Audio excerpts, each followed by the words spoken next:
quando você assumiu em 2013, houve muitos desafios, né? Voltando agora de Jaíba, saindo de São João da Ponte, agora voltando para Jaíba.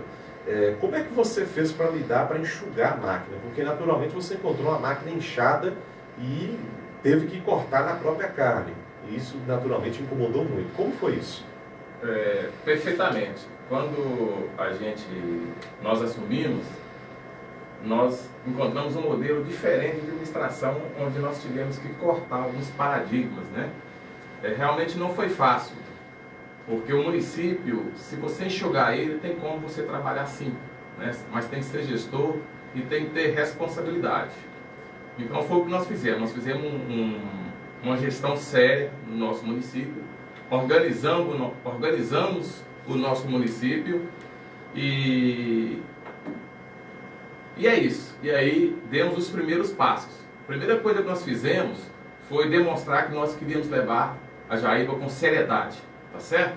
E assim, apesar desses 9 meses terem sido conturbados, antes de eu tomar a posse, nós ainda conseguimos muitos recursos para a Jaíba, Pablo.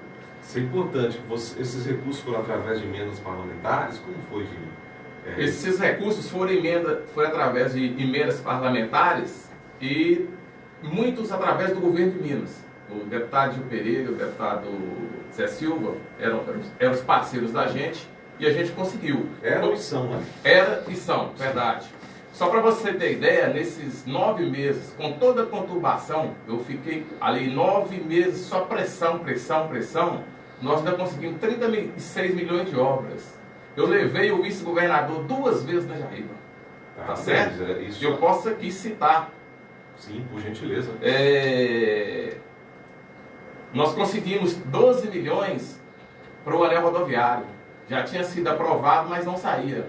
E eu peguei no pé do vice-governador, que era Alberto Pinto Coelho, que depois se tornou governador, né? Com a saída da Anastasia. Exatamente. Eu peguei no pé dele, eu e o Gil, e foi na tele, ele liberou, e foi na Jaíba da ordem de serviço, 12 milhões de reais. Nós conseguimos 500 mil reais para asfaltar o entorno da Praça do Mercado, foi nós que conseguimos e asfaltou. E conseguimos um recurso para duplicar ali da prefeitura até o bairro Nova Esperança.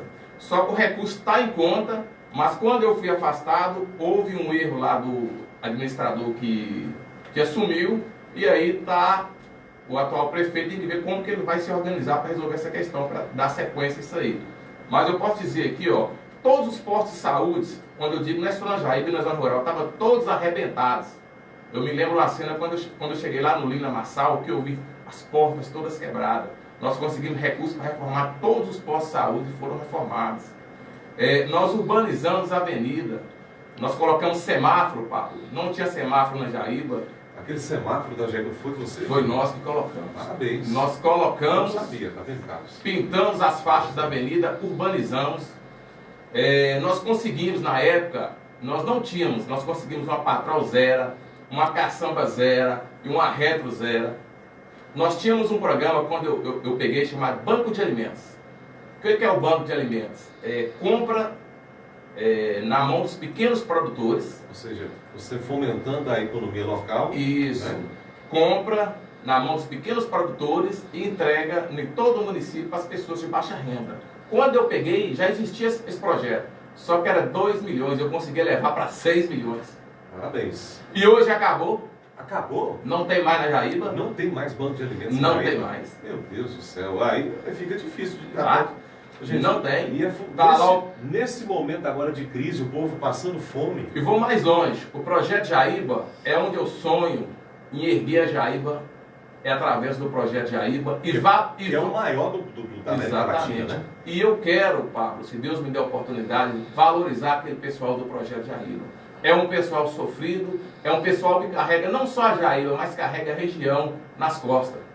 Para você ter ideia, Verdelândia, São João da Ponte, Vazerlândia, Manga, Itacarambi, tudo tem funcionário nesse lugar, e são muitos. Eu confiro, eu conheço.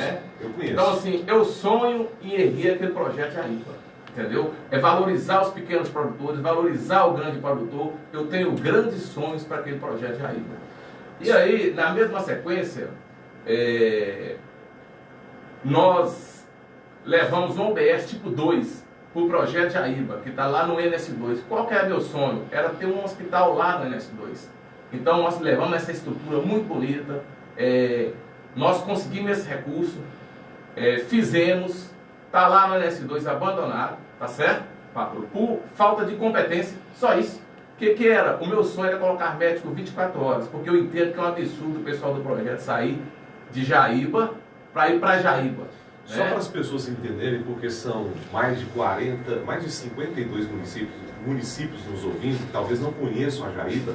Nós temos a Jaíba cidade, a sede, e nós temos um projeto Jaíba. O que é o projeto Jaíba? É como se fosse a zona rural, mas uma zona rural que praticamente é quase o tamanho ou maior do que a própria sede. E lá, gente, tem muitos moradores, muita gente. E, às vezes, o deslocamento de lá do projeto até a Jaíba pode custar a vida de uma pessoa. Então, se tiver aí uma estrutura mínima no que se diz respeito à área médica, pode salvar muitas vidas. E esse era e continua sendo o seu sonho, Gino? Com certeza, e muito mais, viu, Pablo? Era e é e muito mais. Eu tenho grandes sonhos pelo projeto Jaíba. Lá no NH1 também, nós construímos um OBS. Você precisa ver que estrutura. E essa semana, não, e há 20 dias atrás eu fui lá, eu achei assim, fiquei triste quando eu vi lá, todo estragado, não se está dando manutenção, sabe? Me deu uma tristeza em ver uma estrutura daquela na situação que está hoje. E aí na mesma linha, Pablo, nós conseguimos para Jaíba 3 escolas que estão sendo construídas hoje e um pró-infância lá no Veredas. Aliás, são 2 escolas e um pró-infância no Veredas, certo? E eu não dei a ordem de serviço no meu mandato porque eu estava afastado, mas o recurso ficou. Quando eu voltei, Pablo, eu tentei dar a ordem de serviço, só que a empresa era enrolada e enrolou. E aí perdeu-se o convênio. Mas eu fui em Brasília, mesmo depois que eu perdi a eleição. Eu tenho documentos, irmão, eu tenho ofício. Fui no gabinete do deputado Zé Silva, nós marcamos uma audiência no Ministério da Educação e recuperamos novamente esse recurso. Tá certo? Eu fui, tem no meu Face, e fui com o atual engenheiro da prefeitura, porque o prefeito fala que foi ele que recuperou o recurso.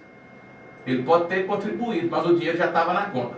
Tá certo, Pablo? Porque eu fui mesmo quando eu perdi a eleição. E ou quando eu perdi a eleição... Você não se preocupou com questão eleitoral, você preocupou-se com a Jaíba. Perfeito. Quando eu perdi a eleição, Pablo, só para adiantar aqui,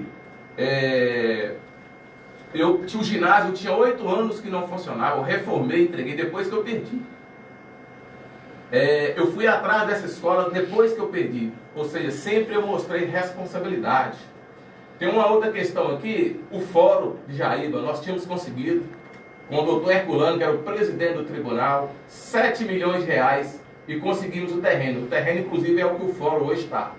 Com a minha cassação, se perdeu esse fórum. Então, veio sair agora, mas mesmo nesse fórum, mesmo eu afastado, o meu deputado Gil Pereira correu atrás para também contribuir para esse fórum.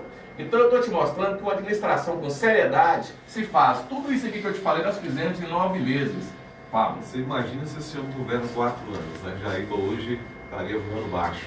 Ou seja, fazendo a diferença. Isso é importante falar e pincelar essas coisas, porque nós tínhamos uma pessoa que foi caçada de forma injusta pela Câmara. Por isso que eu falo que o Executivo e o Legislativo tem que se eleger pessoas honestas. 2020 está aí, você vai votar no vereador. Por isso que eu falo, voto não tem preço, voto tem consequência. Cuidado na hora de votar, vote com responsabilidade. Aqui nós não estamos favorecendo o pré-candidato do regime, porque até mesmo que o adversário dele já teve a oportunidade nessa mesma emissora de falar, deu entrevista. Quer dizer, nós estamos sendo justos, né? A gente não tem, porque a imprensa não tem lado, ela não é favorável nem A nem B, a gente é favorável à verdade. Tudo isso que ele está falando aqui simplesmente é aquilo que acontece, ele tem documentado. Agora, recentemente saiu a absolvição definitiva dessa cassação, que foi uma cassação sem pé e sem cabeça, né, gente? Você mandou o documento para mim, a gente publicou. E eu gostaria até que você batesse mais nessa tecla uma vez, porque a gente sabe que, infelizmente, os vereadores, dependendo daqueles que foram eleitos, às vezes realmente tornam as coisas piores.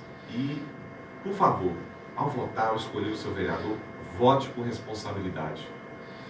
Ô Pablo, eu vou entrar nesse assunto, me permita só mais Sim. um momento aqui. Primeiramente eu quero aqui agradecer a 89.1 FM pela oportunidade e pelo convite para estar aqui na rádio para dar uma entrevista. Agradecer você, Pablo, pelo convite, agradecer o auxílio aí do nosso amigo Carlos e dizer, Pablo, que muito estranho, eu nunca fui convidado para dar uma entrevista na Jaíba. É mesmo? Lá tem rádio comunitária e você nunca foi convidado? Nunca fui. Uma pena, né? E assim, eu gosto muito de priorizar o comércio e as coisas locais. Meu pai, quando ele faleceu, ele deixou um patrimônio de quase 3 milhões. E meu pai nasceu muito pobre, foi um lutador muito grande. E meu pai falava assim, eu quero ter o orgulho de não ter nenhum bem fora de Jaíba. Deixou muito bem. Quero deixar tudo em Jaíba. Tudo em Jaíba. E eu nunca fui convidado. Que pena, né? Vamos lá. Mas eu quero só dizer para você o seguinte, essa emissora de rádio, ela está caminhando, nós vamos para uma música, eu vou ter que te interromper, mas essa emissora aqui não se atenha a porque a sede dela está em Nova Porteirinha, porque ela é uma rádio regional. Inclusive, eu quero avisar aí para todos que essa emissora ela será a maior do norte de Minas Gerais. Tá? Isso aqui estou falando aqui, fique registrado, gravado e documentado. Tá? Vai ser líder de audiência não só em Nova Porteirinha, em Janaúba, vai ser líder de audiência no norte de Minas Gerais. O que está por vir eu não posso falar ainda, né, Carlos? Que nós temos contrato e temos que respeitar as normas do padrão qualidade que nós vamos ter, né? Mas só digo, vai fazer parte da maior rede de rádio do Brasil, né? E aí a gente vai estar anunciando brevemente o que está por vir.